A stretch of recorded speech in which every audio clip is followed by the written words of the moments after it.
Hello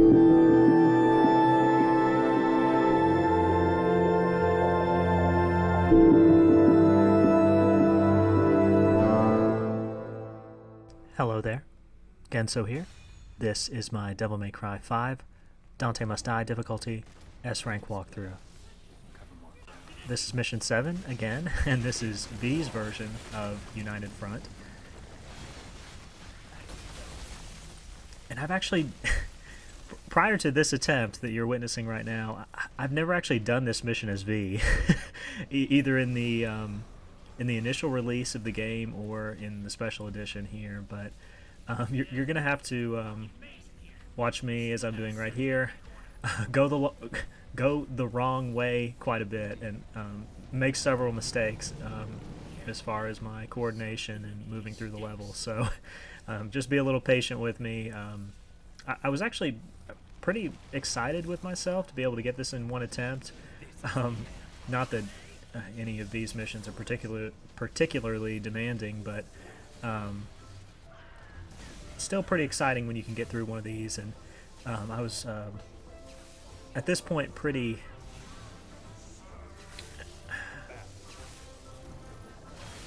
much having some fear of the upcoming mission, Mission 8, which normally is a mission that you just kind of go through, and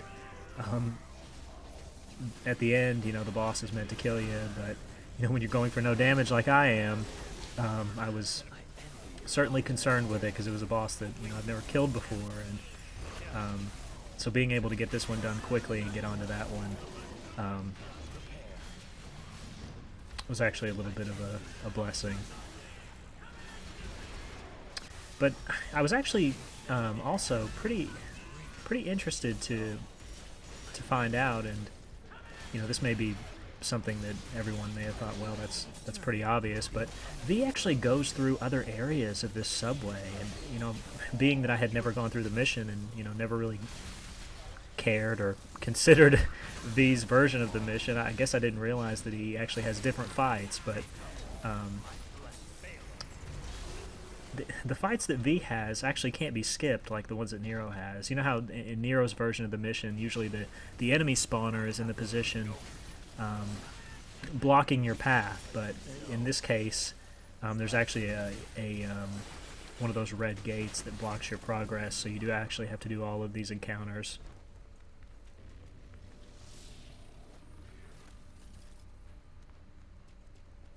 But it was at this point that I realized, oh, so now I'm down below, and normally, just up that staircase there is that passageway where you fight those Antinoras and the Canas with Nero. So at this point I had a pretty good idea where I was and what I was doing. But this mission is actually really easy on style points if you do it correctly. My evidence being that I was able to do it in one attempt with very high style. And I don't think there was actually very many threats of enemies hitting me, even though there were some pretty dangerous enemy groups in this mission. For V, namely this encounter, it has a lot of riots in it. So I'm just going to be using the EX provocation there in the corner. Didn't have too much trouble with any of the enemies. Summon Nightmare here. Nightmare does a good job of using his laser attack, which is about the only useful one that he has. And we proceed to take him off the battlefield before he starts doing any of his slow melee attacks, and just get on to cleaning the rest of these guys up. But you'll see here, yeah, you have to be very careful of that with V. Going in to try to finish an enemy off, if you don't do it in a timely manner, guys, the enemy's going to recover from it, and they're going to get a portion of their life back, which is something that you definitely don't want. You really want to try to stay on top of finishing the enemies off with the cane, and not taking too much time, but also trying to be safe while doing it. So it's a bit of a tightrope walk, but you should be able to manage it. I believe in you.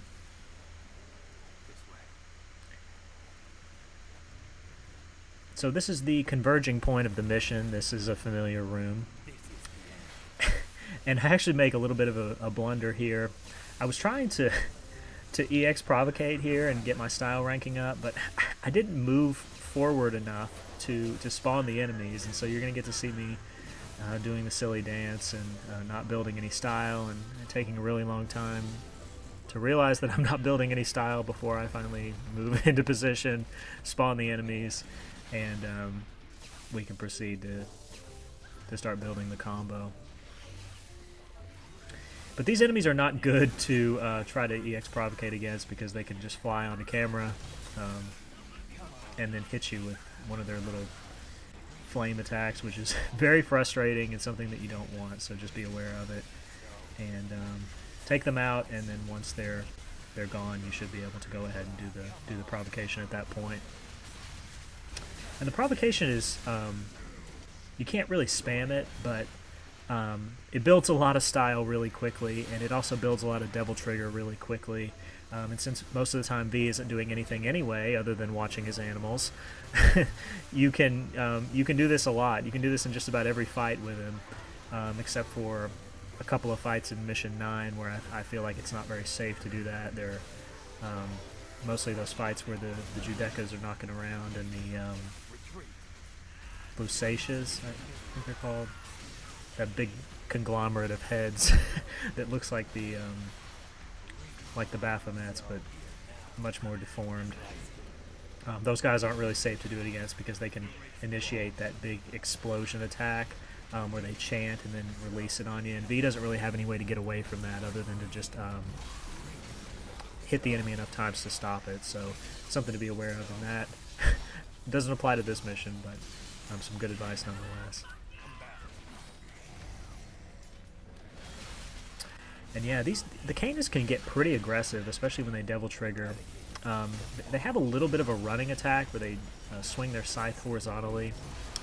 You just need to be careful anytime you're facing them when they're devil triggered, because, like I said, their aggression does go up, and they'll start doing these running attacks.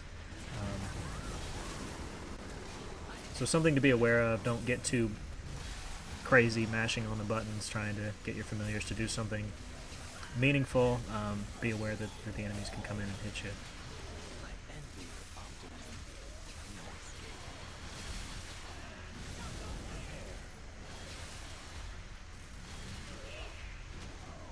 But yeah, as I was saying,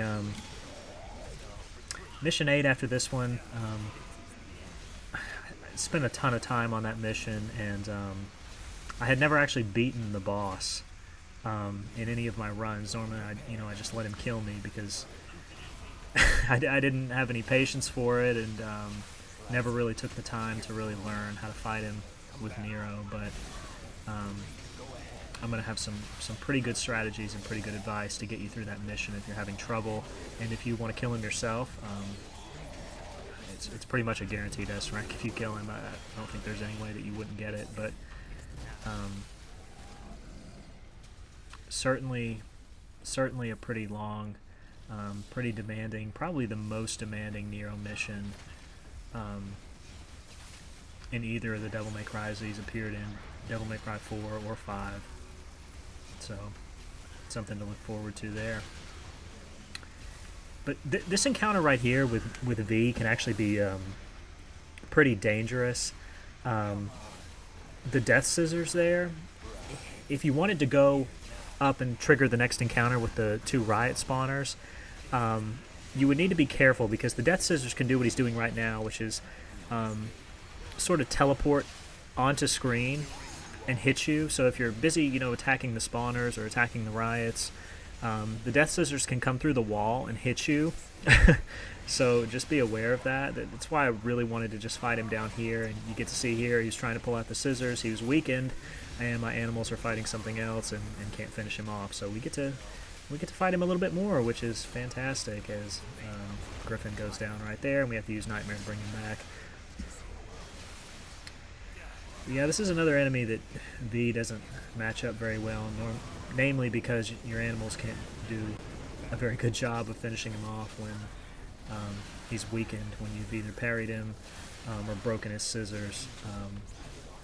A lot of times they just can't hit the right spot of his body, and you're kind of desperately mashing on the buttons trying to get him to do it, and Right here you see I get a good opportunity to finish him off, and I do that.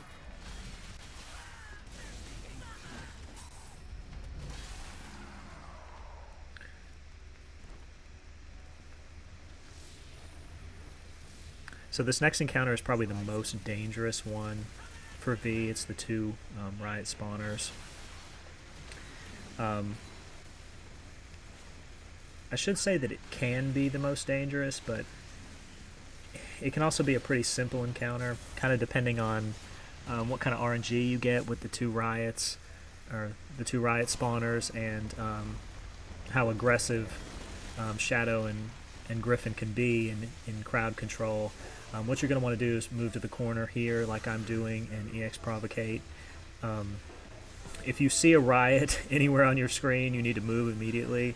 But I didn't have any trouble here. I was able to get this off without too many problems. And without having to worry about the death scissors, there's really nothing to stop it. So you can build up some Devil Trigger here. I'm going to be using it on Shadow. Shadow's going to be doing his thing. Griffin's going to be doing his blockade move like I normally like to do with him. And since we had full Devil Trigger, I went ahead and summoned Nightmare, hoping he would do something. But yeah, there's a riot on screen, very dangerous, need to move. And Nightmare's doing his laser, far away from everything where it could hit them. Thank you so much, appreciate that, Nightmare. And just be very careful about going in to do these finishers, because if there's other riots, and right there I saw one on screen, I had to summon Nightmare because I was petrified. You just need to be very careful about going in to do the finishers, because the riots are so aggressive, their attacks are so quick. If you go in to do a finisher and you notice that there's a riot close by, you need to just summon Nightmare immediately. If you don't, they can do ludicrous damage, especially if they're Devil Triggered. That one attack where they sort of come at you real low and sweep upward with their claws can do about 3/4 of your life bar when they're Devil Triggered, and that's not an exaggeration. It does stupid damage, so just be aware of it.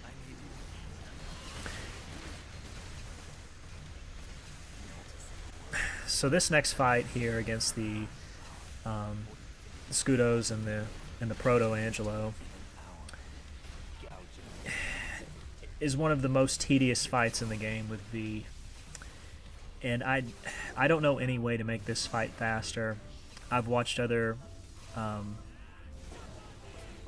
pretty good Devil May Cry channels also taking on this encounter, but I've not seen really any way to speed this up. The Protoangelo has ridiculous defense, and even if you Devil Trigger both of your animals and summon Nightmare, the chances that they're going to do anything good that can knock him down and get you a good opportunity to do big damage to him is just really slim.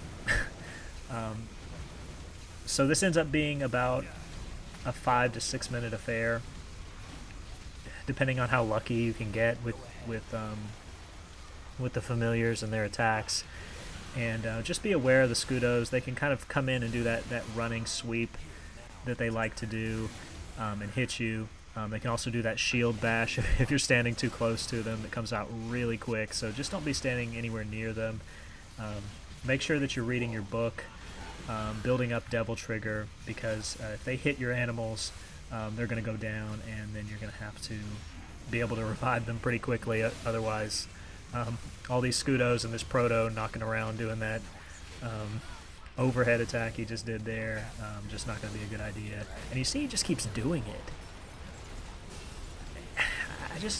It really makes me wonder, when they were designing this enemy, what they intended for you to do here with V. I guess you can, spam attacks with Shadow in front of him and try to get a parry, but it's pretty hit or miss. With Dante, if you're good and you're experienced and you're confident in yourself, you can even Royal Release his attacks that he does, because they're pretty telegraphed, right? I mean, if you've gone in the Void and spent some time with him, you can figure it out pretty quickly what the timing is, and he's not too much of a threat after that. But when there's all these Scudos around and you're playing as V, He has this really long, elaborate animation where he sort of slices the throat of the Scudo with his cane. And anything else can come in and hit you while this is going on. It's just spells disaster.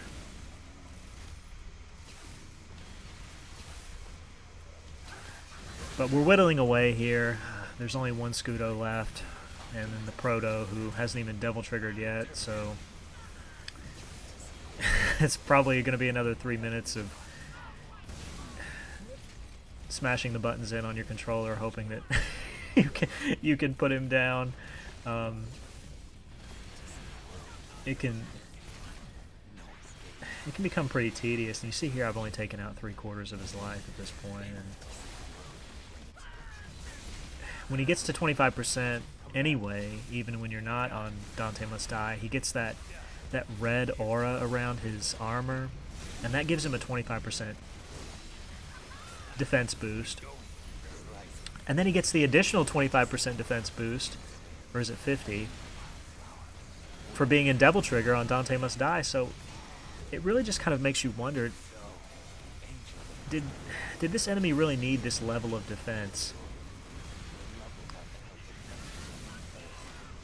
And there's nothing that you can do to turn off the buff that he gets. Not the Devil Trigger buff, but the red armor buff that he gets. There's no way to turn that off. Like, you know, say they made it so that, you know, when you knocked him down, maybe it turned it off. Well, that doesn't work. He just has too much defense. And he has a lot of life anyway, so I think that they really kind of dropped the ball with this enemy by making him so tanky.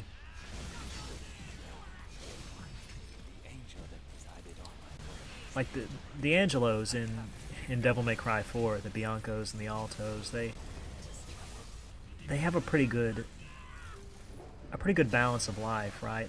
And they were pretty effective because they kind of played off of each other's abilities. The Biancos were more the defenders, and you know the Altos were more offensive with that sort of that crazy Final Fantasy 15 engine sword, even though you know that game came out way before Final Fantasy 15, but it was just the first thing that came to my mind. But those enemies just complemented each other so much better, in my opinion, and I think they wanted to go with something like that and kind of tie this into Devil May Cry 1, because this guy looks exactly like Virgil did in Devil May Cry 1, but he just becomes this really spongy enemy who runs at you repeatedly and does this sweep attack that he's doing right here, and I mean, look at him, just continues to do it, and you know, you're trying to get attacks in with your animals and trying to summon Nightmare and get him to do something, but Shadow gets a parry there. That was nice. Ooh, and Nightmare actually got a hit in on him when he was juggled in the air. That was like 1 in a million. But yeah, you never want to get below 3 bars of Devil Trigger here, because if the familiars are in the wrong spot and he does a sweep in the perfect location, he can knock both of them out at once, and if you're standing there with no Devil Trigger, he's just going to be coming after you. So just be aware of it, manage your Devil Trigger, and eventually, after an egregious amount of time, you'll put him down just like I did. But there you go, guys. There's another S rank. Mission 8 is coming up after this. Look forward to it. Thank you very much for watching, and I'll see you next time.